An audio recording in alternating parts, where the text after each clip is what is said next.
San Juan de la Cruz, que tiene que ver con el tema de esta primera charla, es de la llama de amor viva de la declaración de la canción tercera. Cuanto a lo primero es de saber que si el alma busca a Dios, mucho más la busca su amado a ella. Y si ella le envía a él sus amorosos deseos, que le son a él tan olorosos como la virgulica del humo que sale de las especias aromáticas de la mirra y del incienso, él a ella le envía el olor de sus ungüentos, con que la atrae y hace correr hacia él, que son sus divinas inspiraciones y toques.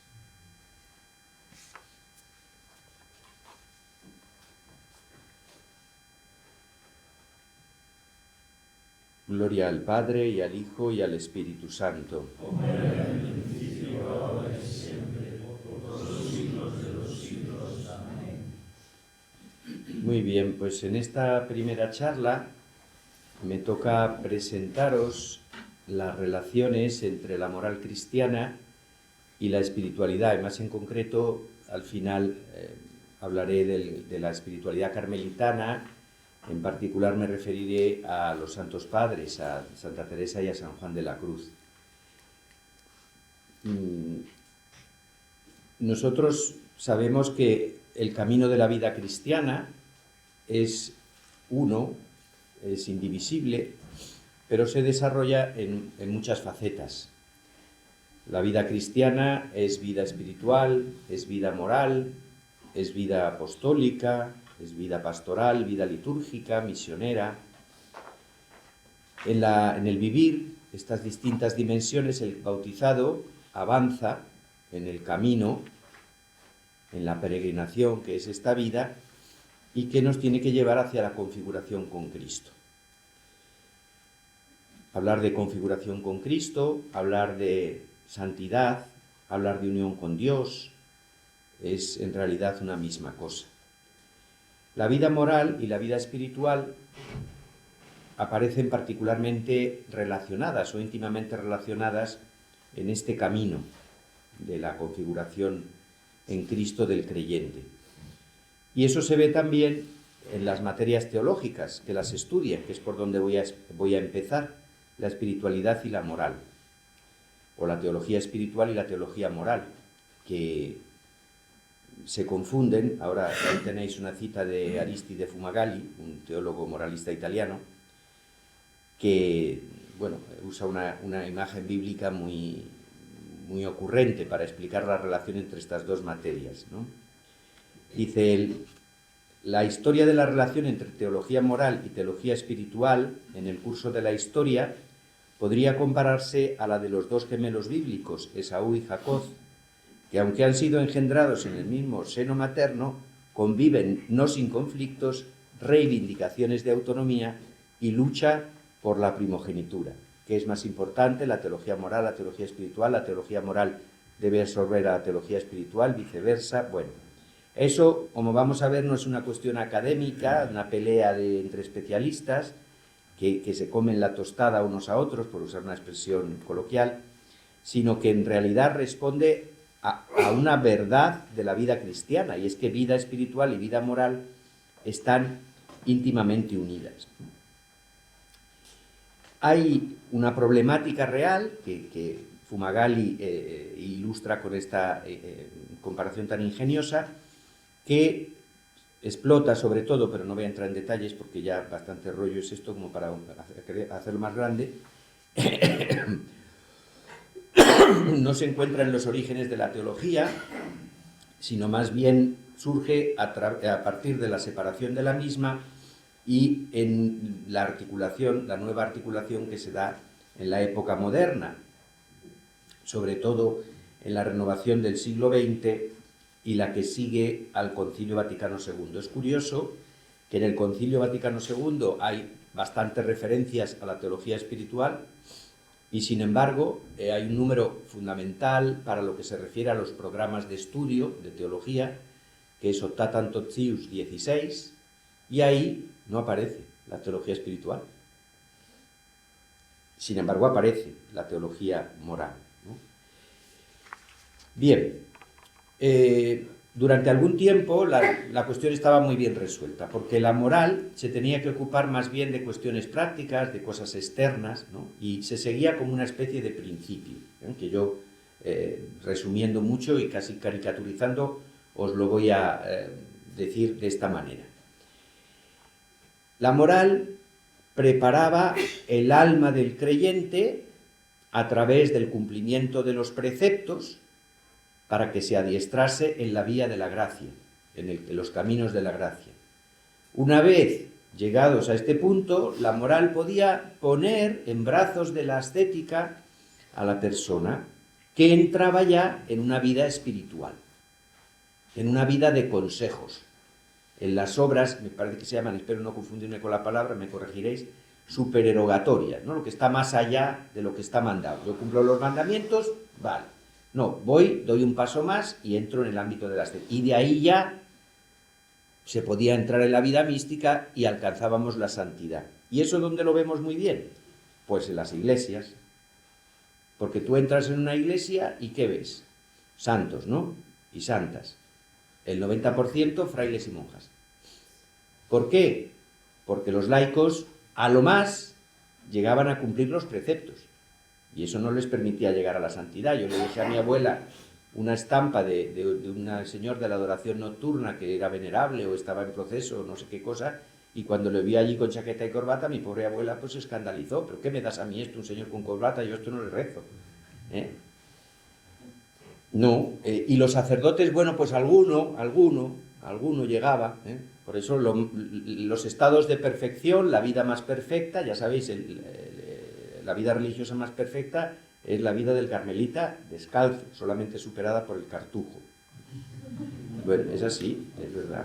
Bueno, hoy en día la moral, y en este sentido hay un documento del Papa Juan Pablo II que es fundamental, que fue muy polémico en su momento por algunas declaraciones, pero que tiene mucha importancia para lo que se refiere a la configuración de la moral moderna, que es Veritatis Splendor. Y es un documento que ya he leído con más calma, es un documento que ya tiene casi 30 años, si no me equivoco, y claro, cuando ya ha pasado toda la polémica y la cosa está mucho más tranquila, cuando se relee se ve grandes valores que tiene, y yo voy a citar algunos números, que los tenéis ahí la cita, al menos para que los leáis luego cuando estéis en casa, ¿no? Pues ahora la moral tiene una orientación radicalmente cristocéntrica, es una moral de la perfección y no de mínimos, esto lo dice Marciano Vidal, y está llamada a presentar la excelencia de la vocación cristiana. Ya no admite esa diferenciación, esas separaciones entre estados de mayor y mayor perfección. Por su parte, la espiritualidad, en la nueva visión teológica, estaría llamada no sólo a describir fenómenos interiores, disociados de la praxis cristiana, disociados de la construcción del reino, sino a estudiar y proponer una experiencia del Dios de Jesucristo vinculada a la realidad. Esa famosa expresión que ya ha salido, que es un poquito tópica, y como todos los tópicos, pues empieza a perder color y empieza a perder fuerza, pero bueno, es la famosa expresión de la mística de ojos abiertos, que ya es la mística que practican los maestros de la espiritualidad cristiana, como veremos en nuestros santos, ¿no? Y entonces, ¿qué pasa? Claro, ahí, como veis, hablando de una y de otra, ya lo que es la moral cristiana y lo que es la espiritualidad cristiana empiezan a tocarse, empiezan a chirriar, y, lógicamente, las materias que las estudian empiezan a invadir el campo de la otra, ¿no? No son tan distantes la espiritualidad y la moral. Por ejemplo, la conversión, ¿es un asunto que toca la espiritualidad o es un asunto que toca la vida moral? ¿El compromiso ecológico es una cuestión moral o tiene algo que decir en él la espiritualidad? La oración, esto lo decía el padre Augusto Guerra, la oración es un tema clásico de espiritualidad, ¿verdad? Es el tema de la espiritualidad cristiana. Pues no, Bernard Herring decía que era un tema típicamente moral. Y Augusto decía, bueno, pues ya si nos quitan la oración, ya ¿qué hacemos los teólogos espirituales, no? Bien, como digo, esta colisión se entiende cuando uno se aproxima a la vida real, a la vida cristiana real. Y la vida cristiana real Lo hemos escuchado en ese texto de San Juan de la Cruz, con el que hemos empezado la jornada, en el oficio de lectura, en estos días, si vamos leyendo el libro del Deuteronomio, ¿de dónde nace la llamada de Dios a cumplir sus mandamientos? Cuando Moisés dice, cumplid los mandamientos del Señor, tenéis que... Dice dos cosas, que son una sola en realidad. Hoy, por ejemplo, hay una frase muy bonita, más o menos viene a decir como que Dios que está enamorado de vosotros. El Dios que nos ha amado primero y el Dios que nos ha liberado. Es decir, es la experiencia de liberación y la experiencia de un amor que ama primero la que pone en marcha la vida cristiana. La vida moral y la vida espiritual son elementos de la vida cristiana que tienen, lo primero que tienen en común, como dije al principio, es que están dentro de la faceta más práctica de la vida cristiana. Y tienen que ser comprendidas partiendo de este principio general. Lo primero es la iniciativa divina. De la iniciativa divina son fruto tanto la vida espiritual de la persona como la vida moral de la persona. Dios, siempre presente y actuante, este es el Dios presente y transformante, es el título de un libro de espiritualidad muy bonito de un sacerdote italiano, Don Polano se llamaba, de la diócesis de Turín, un verdadero santo, y él hace una teología espiritual bastante práctica y la titula así, ¿no? Dios presente y transformante. Pues sí, presente y transformante como amado, que se comporta también como amante, porque su identidad es el amor, ¿no? Esto aquí se extiende en este tema, por ejemplo, en las páginas 32 a 39 de ese libro, Don Polano. Bueno, luego cuando distribuyamos las charlas, pues ahí tendréis todas las notas. Están la mayoría en italiano, porque como ahora yo son los libros que tengo más a mano, pero, en fin, algunos hay traducción en español, ¿no? Bueno,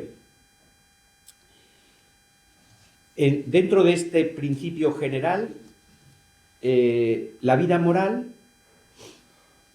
ya, ¿en qué consiste? Es la respuesta a la oferta divina en cuanto a realización del bien. O sea, Dios se presenta en nuestra vida, nos transforma y nosotros somos llamados, somos inducidos a dar una respuesta.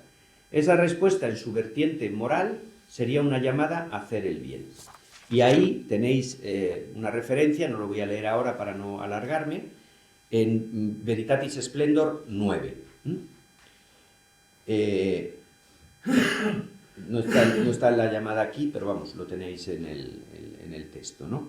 Así que a la luz de Veritatis Splendor 9 podemos afirmar que la vida moral no consiste en un cumplimiento de una serie de preceptos, sino que es la respuesta a la iniciativa divina que se configura como llamada en Cristo. En efecto, la moral cristiana tiene un fundamento cristológico y es fundamentalmente dialógica y perfectiva. Dialógica, ¿por qué? ¿Qué quiere decir ese palabra? Pues que la moral se desarrolla, la moral del cristiano, en un diálogo continuo con Cristo. Y perfectiva, obviamente, se refiere a la perfección. Es una llamada a la perfección y a la plenitud en la caridad a la que Jesús nos llama con gestos y palabras. Esta respuesta moral, también en clave moral, es respuesta en vida teologal, de fe, esperanza y de caridad. Lo mismo sucede para la espiritualidad.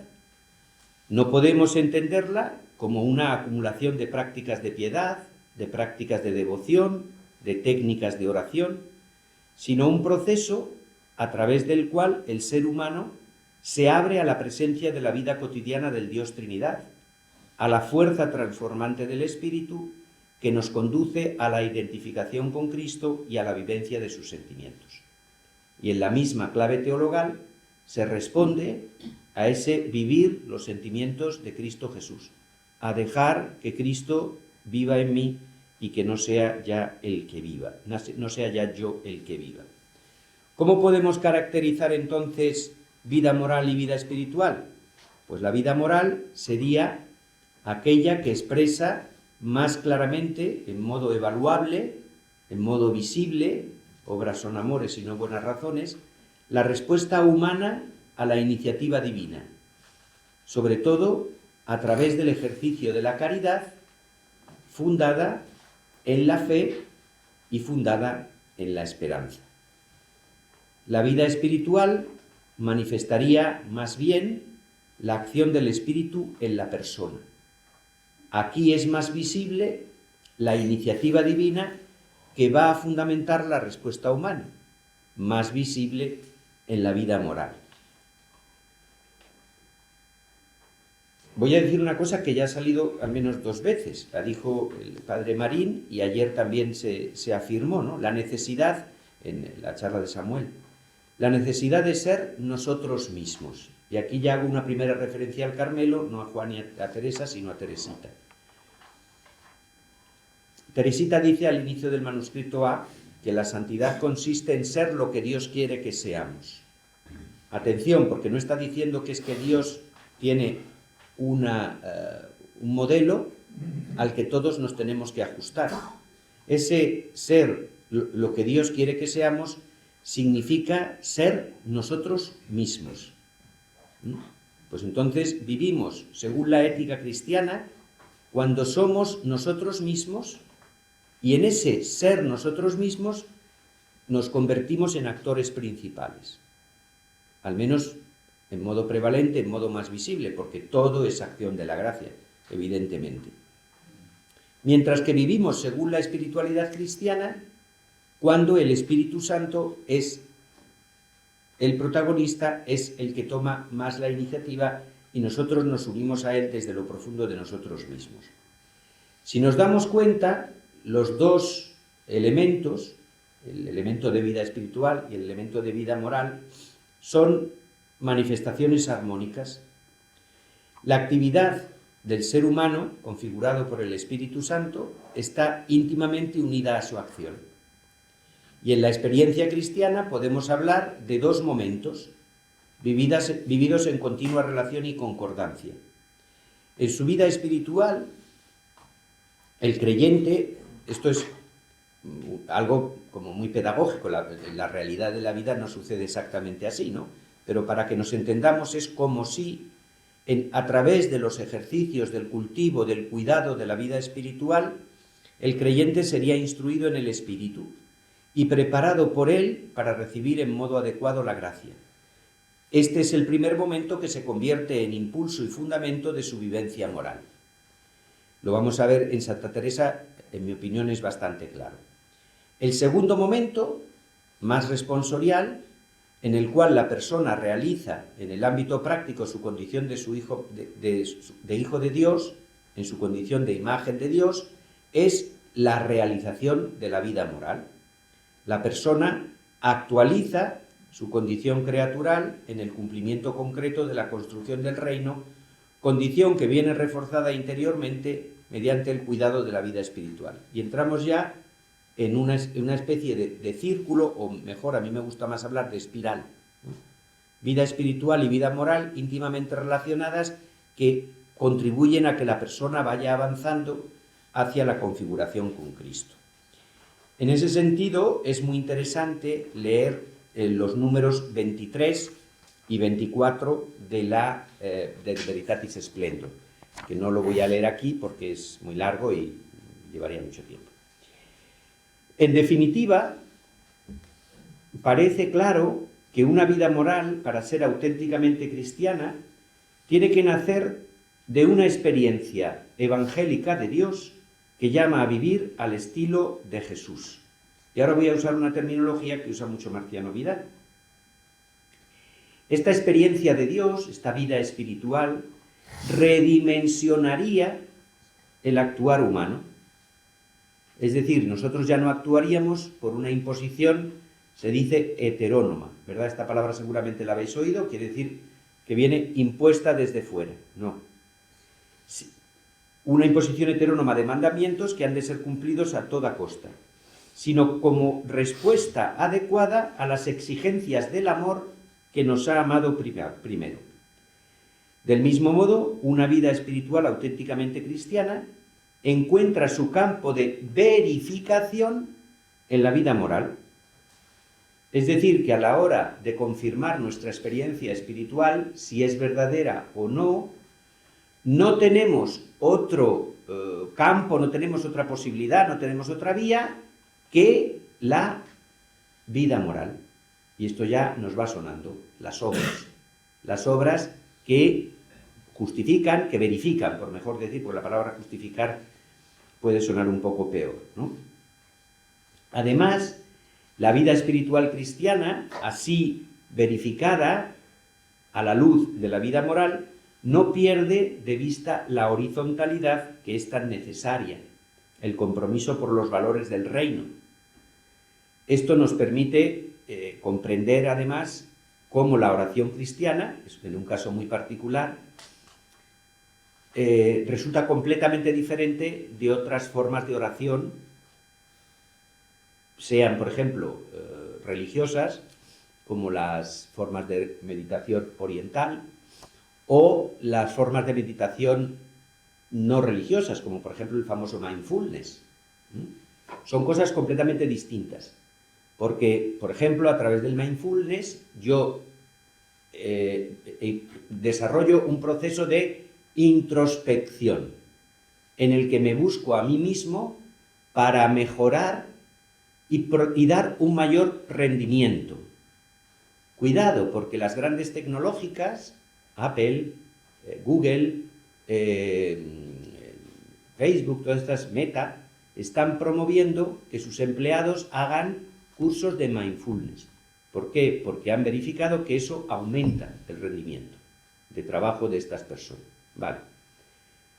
En la oración cristiana, lo que yo entablo, lo que yo desarrollo, es un proceso de interiorización, distinto a introspección. Yo al menos hago esta diferencia.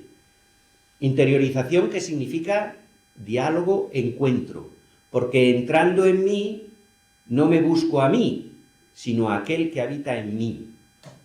Y el fruto no es un mayor rendimiento, sino una mayor capacidad de servicio, una configuración en Cristo, una mayor capacidad de vivir al estilo de Jesús.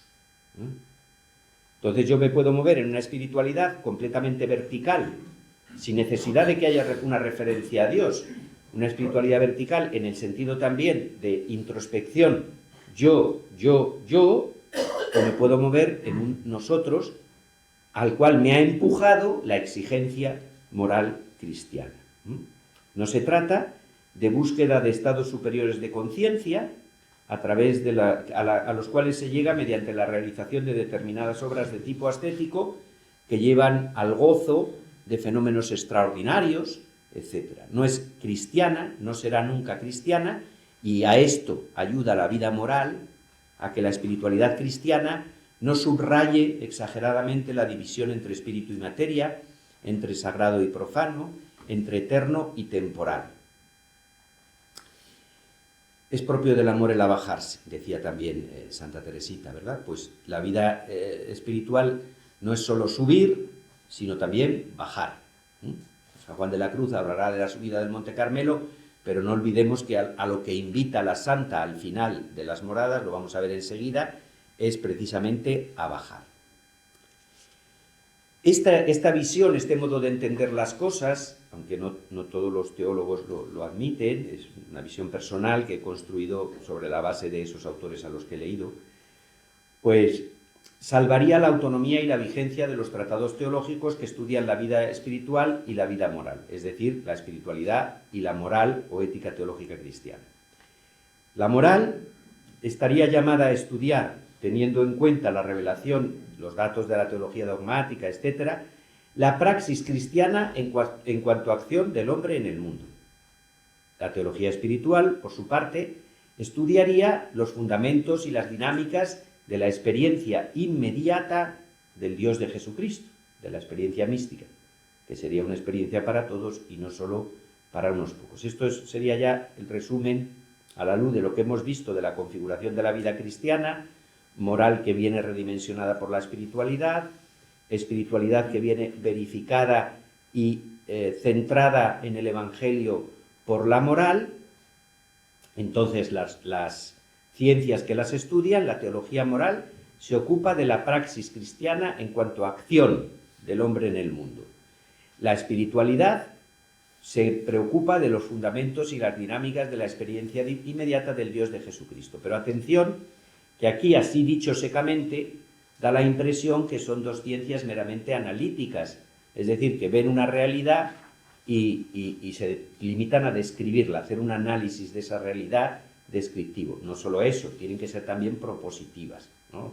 Y ahora, por ejemplo, la teología espiritual, hay un debate muy interesante sobre el papel del teólogo espiritual, como también, no solo como analista como de la vida espiritual, de los fenómenos de la vida espiritual, de las corrientes de espiritualidad a lo largo de la historia, de las dinámicas y los fundamentos de la fe, sino también como maestro que propone una vía de espiritualidad concreta, ¿no?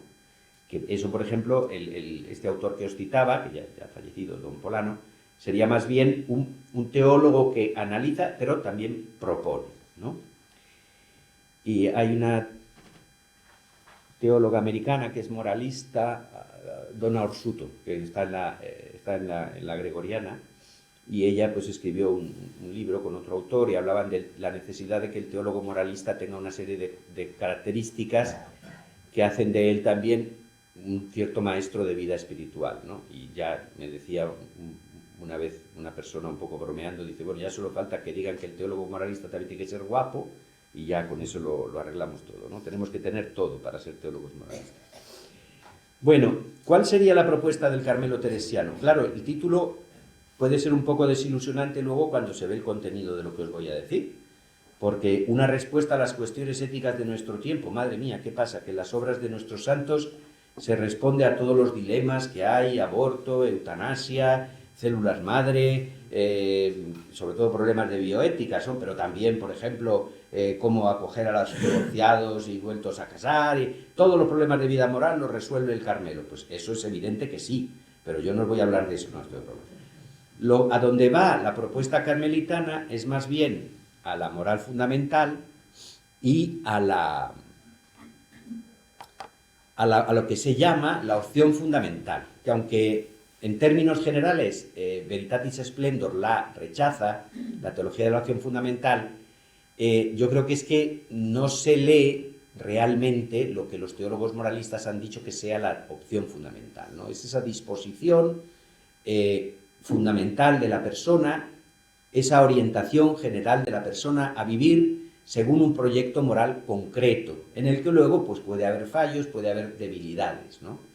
Y de ahí la necesidad también de juzgar la vida moral con una cierta gradualidad, ¿eh? Que no se trata de decir que luego todo está permitido si mi intención es buena, que es un poco lo que parece ser que se entiende en Veritatis Splendor, resumiendo mucho, que sería esta teología de la opción fundamental, y no está. Muy bien, yo a lo que voy es más bien a las opciones fundamentales, y parto de una cuestión que no está ahí, pero que podéis tomar nota, es interesante. A mí las relaciones de Santa Teresa las estoy descubriendo últimamente y verdaderamente son de un enorme valor. Yo creo que tendríamos que leerlas más y hacerle más caso.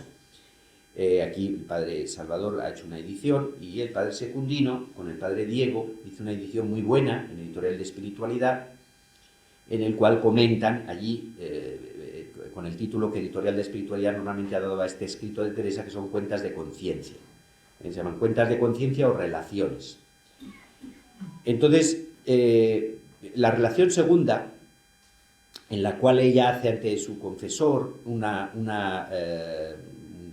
status, cuestiones, cómo va su vida espiritual, a mí me parece enormemente interesante para este tema concreto. Y hay un pasaje, porque ella enseguida, cuando va a analizar cómo está su vida espiritual, lo que va a contarle al confesor en primer lugar, más que entrar en detalles acerca de los fenómenos, que eso a lo mejor es algo que aparece más en vida y sobre todo en moradas, en ciertos pasajes, en la descripción, en la fenomenología de la mística, ella de lo que habla es de cómo está evolucionando su compromiso cristiano. Es decir, nosotros diríamos ahora su vida moral. Y hay en concreto una referencia que para mí es fundamental y que encaja perfectamente en lo que yo vengo diciendo hasta ahora. Ella dice: yo siempre he dado limosnas a los pobres. Es decir, cumplimiento del mandamiento, caridad de beneficencia.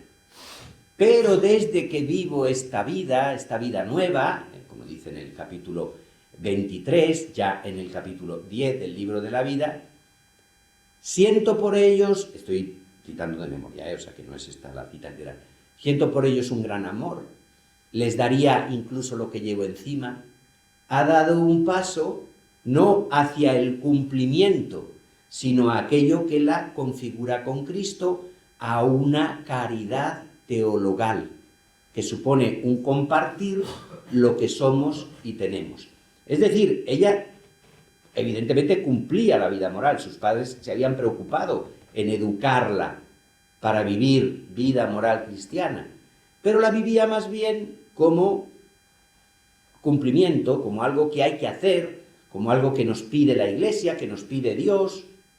Ahora no, ahora es algo que brota del interior y que se asemeja mucho al servicio de Cristo a los pobres.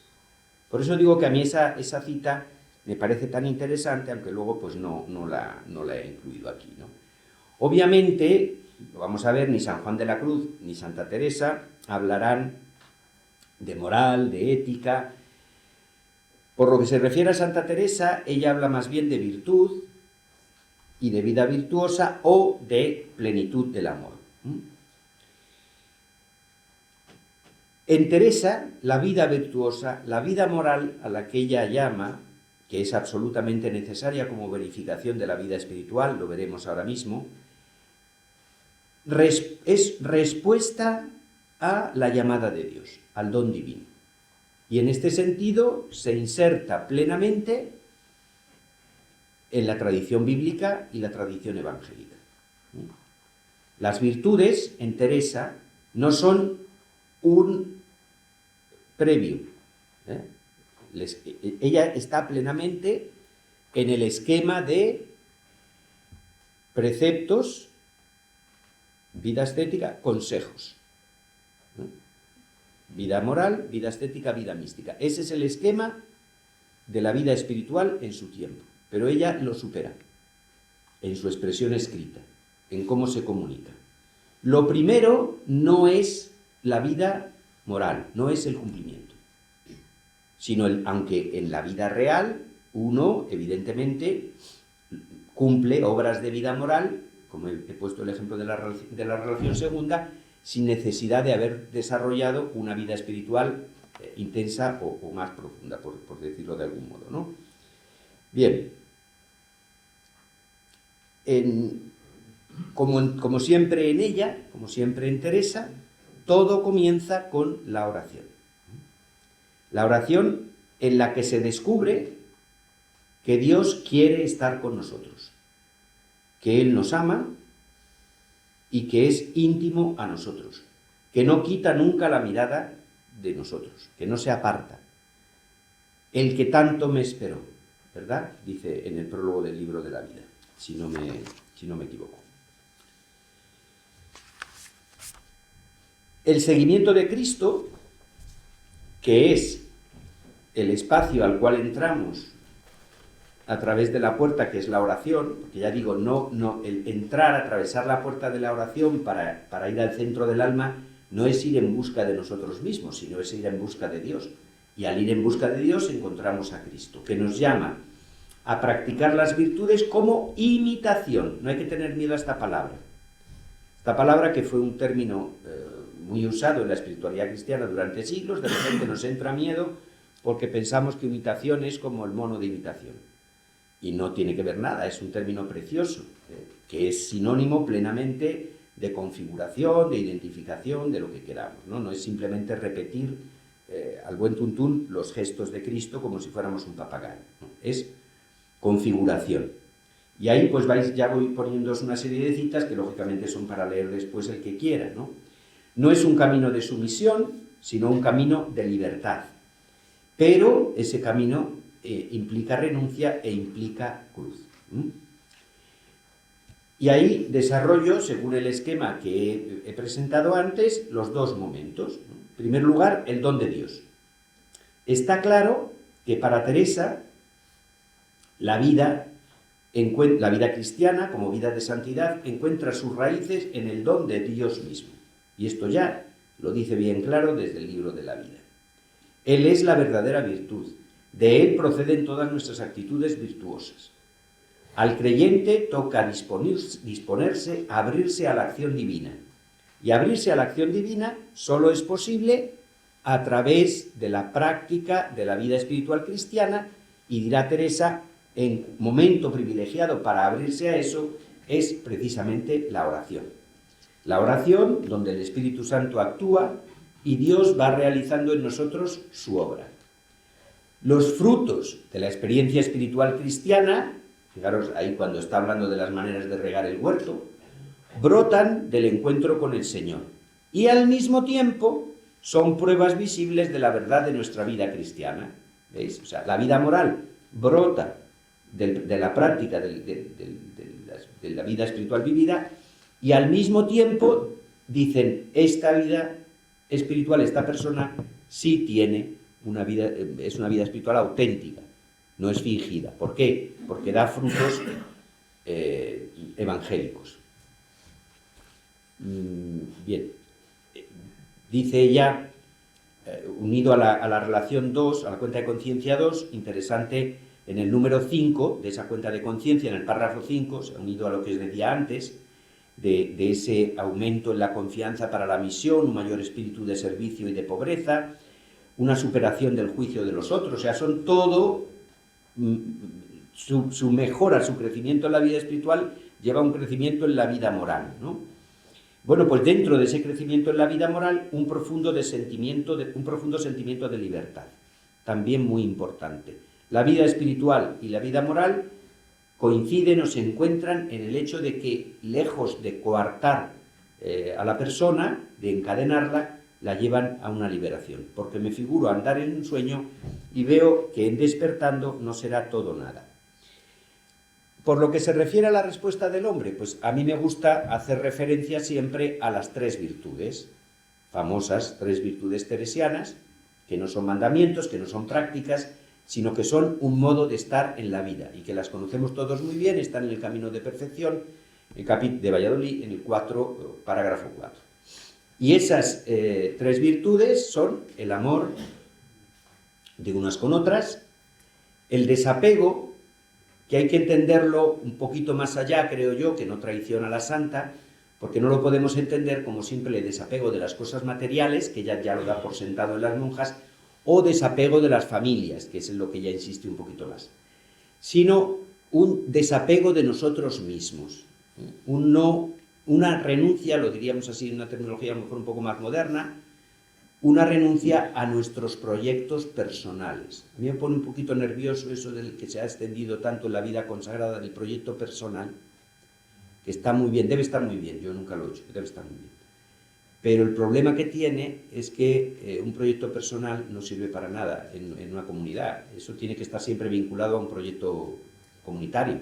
Si no, no. Pero bueno, supongo que se hará así. Yo es que como ya soy un poco maniático ya no lo hago porque digo, uy, qué miedo, ¿no? El proyecto personal.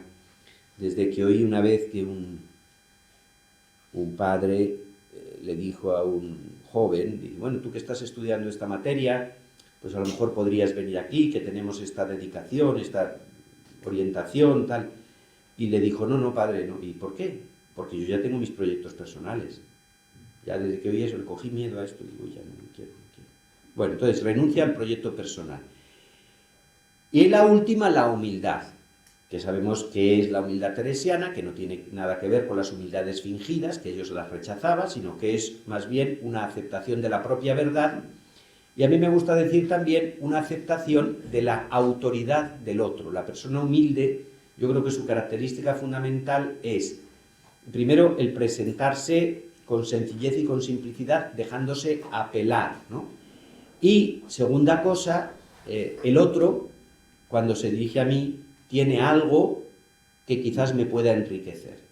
No ponernos a la defensiva cuando el otro nos invade, entre comillas. En ese sentido, hay una escena de la película Invictus, que habla de la vida de Nelson Mandela, de un episodio de la vida de Nelson Mandela, de Clint Eastwood, era esta película, muy bonita, Clint Eastwood.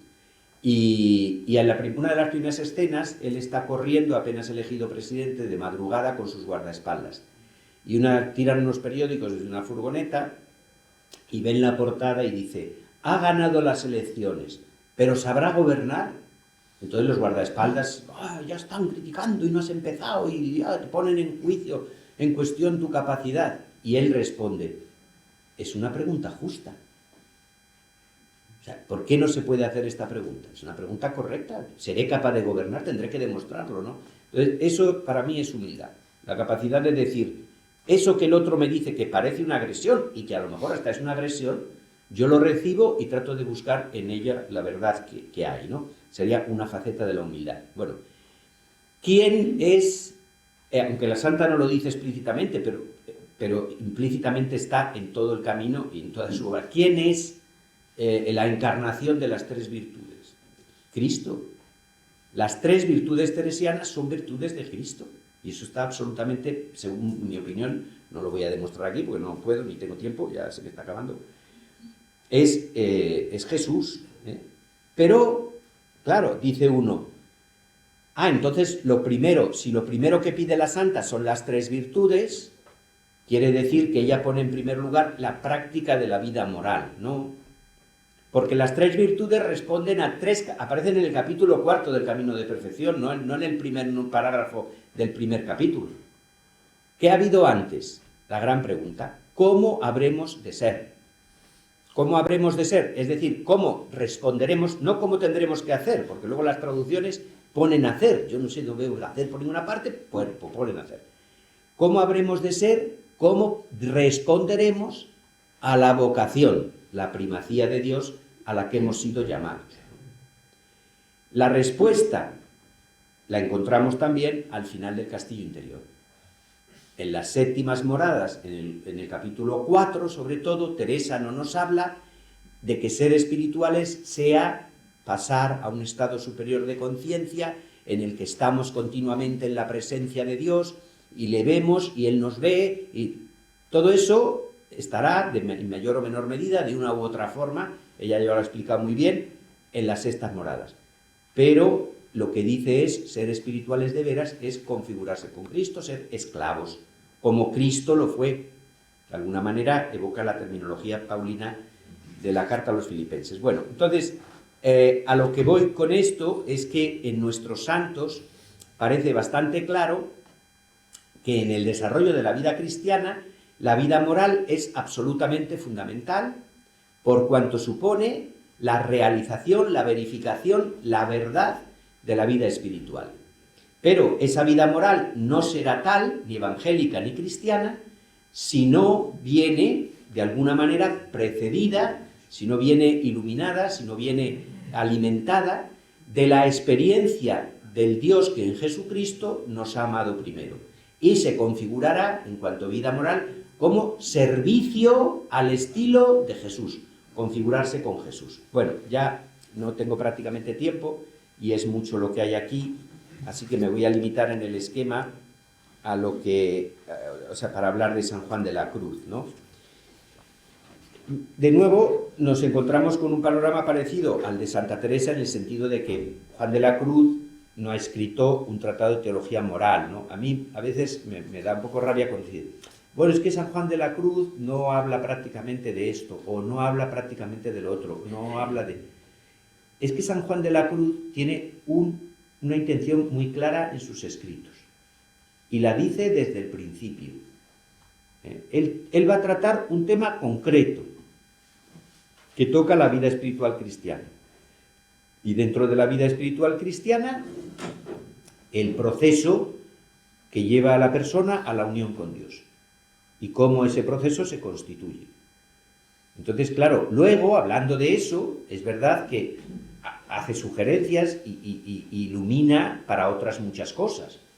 Desde cómo leer la Biblia, hasta temas de teología dogmática, como el hecho de la inhabitación trinitaria o la aspiración del Espíritu Santo, que les vuelve locos a los teólogos dogmáticos y prefieren callarse porque no saben cómo explicarlo, porque no sabe ninguno, ni él, San Juan de la Cruz, cuando lo explica.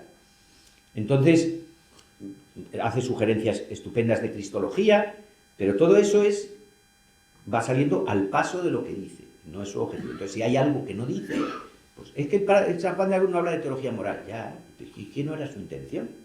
Esto es como cuando se juzga un artículo, tú escribes un artículo, es que no ha dicho esto, pero si es que yo no quiero hablar de eso, y además lo he dicho que no quiero hablar, ¿por qué me dice usted que tengo que hablar? ¿Porque a usted le gusta? Pues yo no hablo de eso. Bueno, pero como digo, nos da unas sugerencias, ¿no? Parto de esa cita que todos conocemos, muy famosa, donde no hay amor, ponga amor y sacará amor, para afirmar, sin pretender forzarla demasiado, que la respuesta de San Juan de la Cruz, la propuesta de San Juan de la Cruz, es completamente evangélica y no está fundada en el discurso, en la razón, sino en el sentimiento de adhesión al Evangelio de Jesús, ¿no? Y esto yo lo veo muy claro desde el principio de la exposición de su proyecto, del proyecto de vida espiritual cristiana que nos hace San Juan de la Cruz, que para mí es una clave de lectura fundamental, me corregiréis los que le conocéis mucho mejor que yo, que aquí sois no pocos, pero veis, esto es humildad fingida, ¿eh?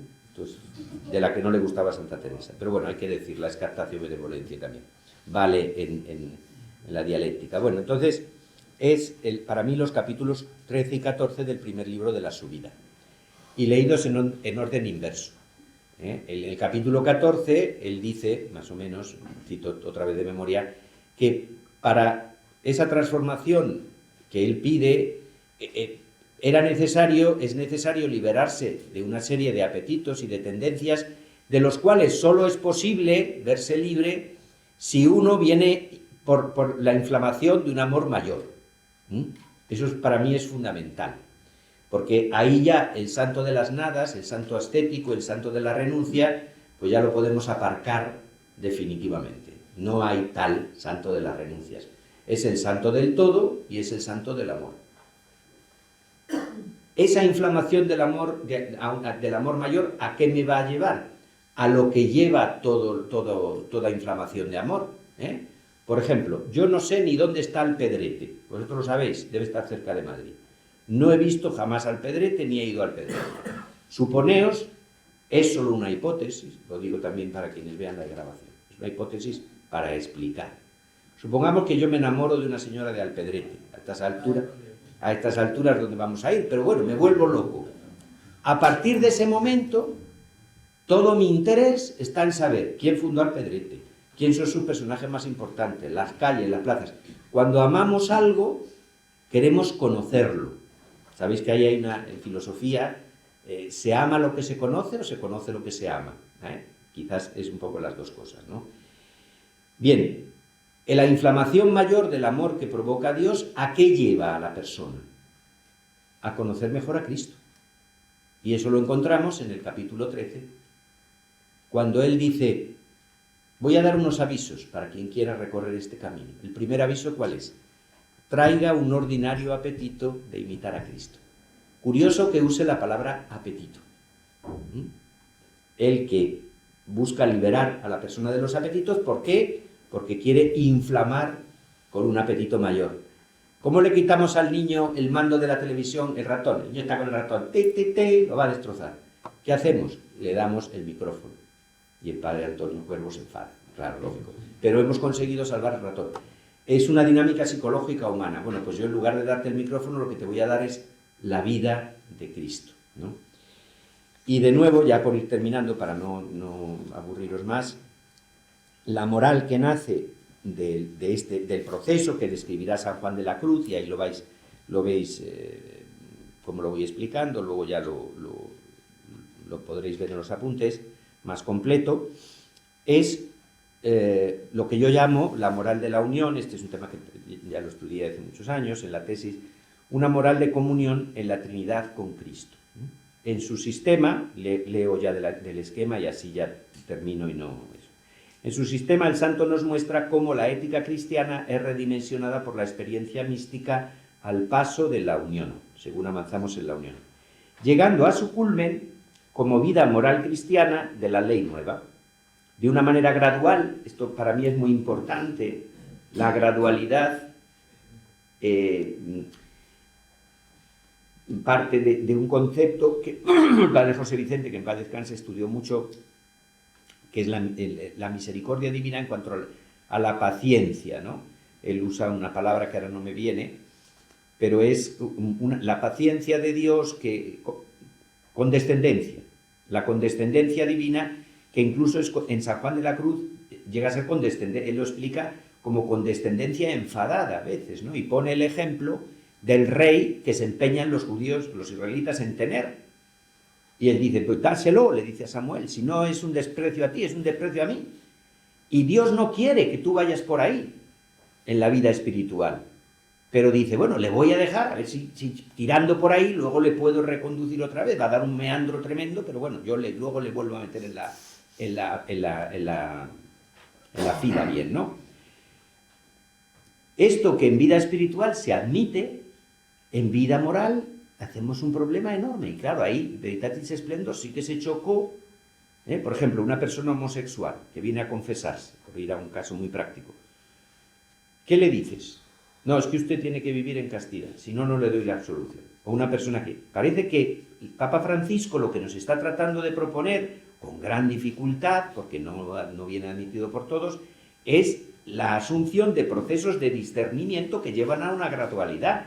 Obviamente, si una señora a mí me dice, mire, yo me tomo pastillas de psicoactivas porque me da la gana y no me importa un pito lo que diga la Iglesia. Digo, bueno, pues señora, váyase. Mire, padre, yo estoy tomando pastillas psicoactivas, lo he decidido con mi marido porque estamos en esta situación. Bueno, pues vamos a iniciar un proceso de gradualidad para que usted alcance la perfección moral, pero dándonos unos plazos, no diciendo, si usted no deja esto, no le doy la absolución, ¿no? Bueno, parece ser, yo creo que el santo sí que sería más partidario, aunque él no habla de esto, es una interpretación mía, por supuesto, personal, de que hay una gradualidad. Se va pasando de las prácticas y el ejercicio de las buenas obras al obrar según el querer de Dios, según el querer de la Iglesia, en sintonía con Él. Para San Juan de la Cruz, la categoría que armoniza la vida moral y la vida espiritual es la categoría del amor, que por el ejercicio de la vida teologal llegará a su plenitud con la unión. En síntesis, hemos visto también, bueno, la síntesis que hay aquí, claro, que no lo he dicho prácticamente nada, la vida espiritual, como propone Graciano Vidal, entre otros, y a mí me parece correcto, la vida espiritual alcanza su validación a través de la floración de virtudes en fortaleza de amor de Dios, que son respuesta agradecida y gradual a la acción purificadora de la gracia. Y ahí explícitamente todavía da un salto más San Juan de la Cruz, cuando dice que estas obras morales de perfección son obras tanto de Dios como del hombre. Haremos las guirnaldas, ¿no? El comentario a ese verso a mí me parece precioso para ilustrar la armonización de la vida espiritual cristiana y la vida moral cristiana.